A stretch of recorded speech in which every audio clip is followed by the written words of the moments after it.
दिल्लीचा आपला मोठा धक्का, माजी मुख्यमंत्री अरविंद केजरीवालांचा 4089 मतांनी पराभव, भाजपचे परवेश वर्मा ठरले जायंट किलर। दिल्लीमध्ये आपच्या मनीष सिसोदियांचा 900 मतांनी पराभव, जंगपुरामधून सिसोदियांना पराभवाचा मोठा धक्का, भाजपचे तरविंदर सिंग मारवाहा विजयी।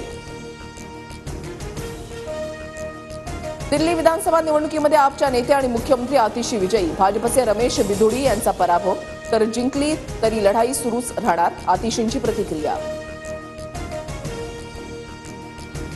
विकास आणि सुशासनाचा विजय झाला, दिल्ली विधानसभा निवडणुकीमधील विजयानंतर पंतप्रधान मोदींचं ट्विट, मतदारांचे मानले आभार।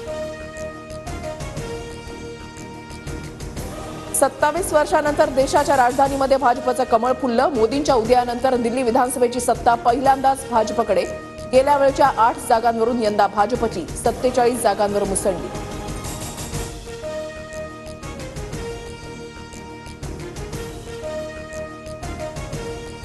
पंतप्रधान मोदी संध्याकाळी 6 वाजता भाजप मुख्यालयामध्ये जाणार, दिल्लीमधल्या विजयानंतर भाजपच्या कार्यालयामध्ये जल्लोष होणार।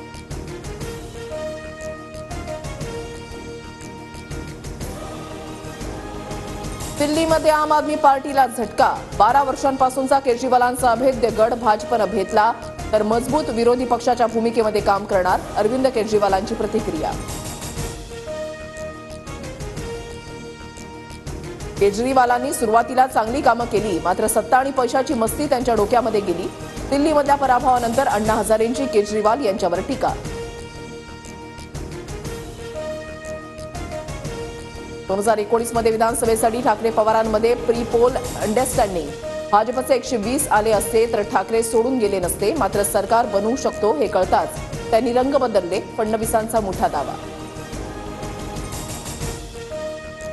छत्रपती संभाजीनगरमध्ये दिव्यांगांच्या विविध मागण्यांसाठी प्रहार संघटना आक्रमक, बच्चू कडूंच्या प्रहार संघटनेकडून दशक्रिया आंदोलन।